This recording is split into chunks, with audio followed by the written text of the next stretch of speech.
اگر ہم پڑھتے ہیں دیگر مذاہب کی کتابوں کو، ہمیں پتہ لگتا ہے کہ سارے مذہب میں بہت سی اچھی باتیں لکھی گئی ہیں، چاہے ہندو مذہب ہو، عیسائی مذہب ہو، یہود مذہب ہو، عیسائیت ہو، یہودیت ہو یا اسلام ہو۔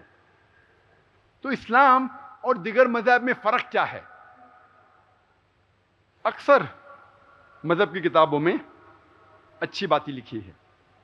اسلام میں یہ فرق ہے کہ اسلام میں اچھے احکامات کے علاوہ ایک طریقہ دکھایا گیا ہے انسانوں کو کہ کس طریقے سے ان احکامات کو ہم اس دنیا میں عمل میں لا سکے، کس طریقے سے ان احکامات کو ہم معاشرے میں عمل میں لا سکے۔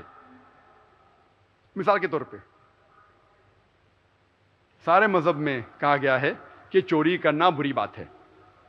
عیسائیت میں لکھا ہے کہ چوری کرنا برا ہے، یہودیت میں لکھا ہے کہ چوری کرنا برا ہے، ہندو دھرم میں لکھا ہے کہ چوری کرنا برا ہے، اسلام میں لکھا ہے کہ چوری کرنا برا ہے۔ تو اسلام اور دیگر مذاہب میں فرق کیا ہے؟ فرق یہ ہے کہ اسلام میں یہ لکھنے کے بعد کہ چوری کرنا منع ہے، ایک طریقہ دکھایا گیا ہے کہ کس طریقے سے چوری کو معاشرے کے باہر نکالا جائے، چوری کو اس دنیا سے باہر نکالا جائے۔ اسلام میں ایک رکن ہے زکوٰۃ، جو ایک اہم حکم ہے اللہ سبحانہ تعالیٰ کی طرف سے کہ زکوٰۃ دینا چاہیے۔ اس کے معنی ہر امیر آدمی جس کے پاس نصاب سے زیادہ بچت ہے، 85 گرام سونا سے زیادہ بچت ہے، اس مسلمان کو ہر قمری سال 2.5% اس بچت میں سے اسے خیرات دینا چاہیے، چیریٹی دینا چاہیے۔ اسے کہتے ہیں زکوٰۃ۔ اگر ہر امیر انسان اس دنیا میں زکوٰۃ دے تو دنیا سے غربت ہٹ جائیں گی، غریبی ہٹ جائیں گی، کوئی بھی انسان بھوک کے مارے نہیں مرے گا۔ اس کے بعد قرآن میں لکھا ہے سورہ مائدہ میں سورہ نمبر 5 آیت نمبر 38 میں کہ اگر کوئی چوری کرتا ہے، چاہے وہ مرد ہو یا عورت ہو، اس کا ہاتھ کاٹ دو۔ یہ ایک اللہ کی طرف سے ایک سزا ہے۔ اسلام میں اگر کوئی چوری کرتا ہے تو اس کی سزا ہے ہاتھ کاٹنا۔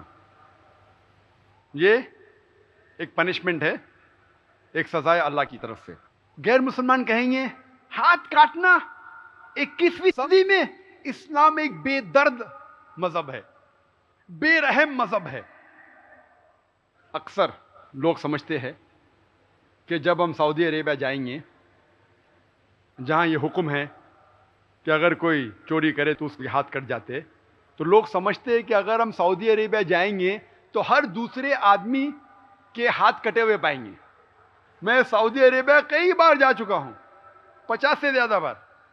ایک بار بھی میں نے سعودی عربیہ میں ایک بھی شخص کو نہیں دیکھا جس کے ہاتھ کٹے ہوئے ہیں۔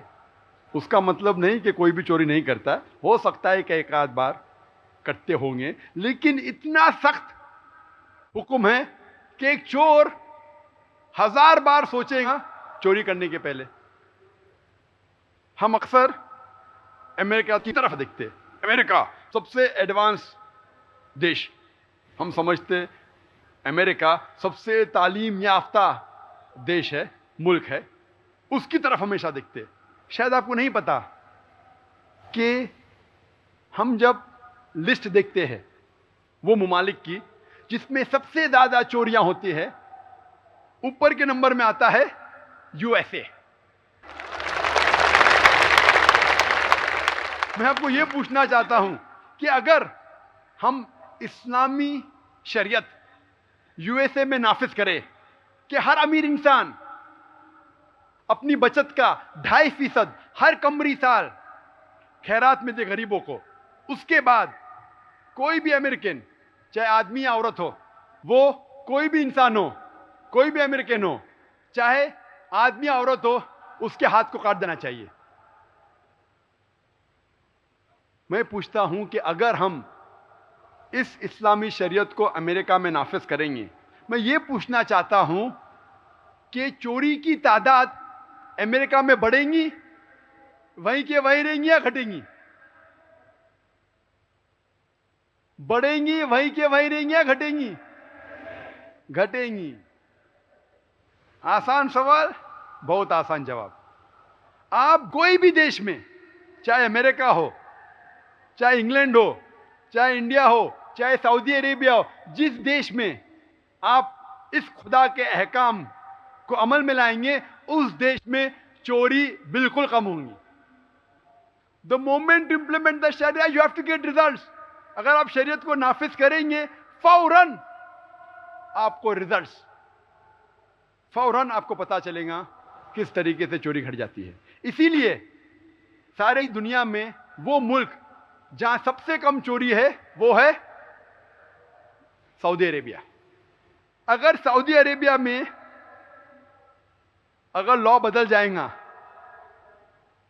چوری کرنے والے ہاتھ کاٹنا بند کریں گے، تو سعودی عربیہ میں بھی چوری کی تعداد بڑھنے لگے گی.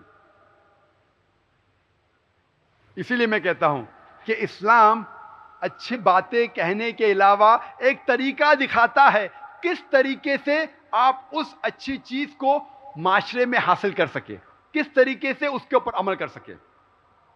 So basically it is not a theoretical religion, it's a practical religion. صرف کہنے کی بات نہیں ہے، اس پہ عمل کرو. کس طریقے سے عمل میں لے آ سکتے ہیں اس حکم کو وہ بتایا گیا ہے.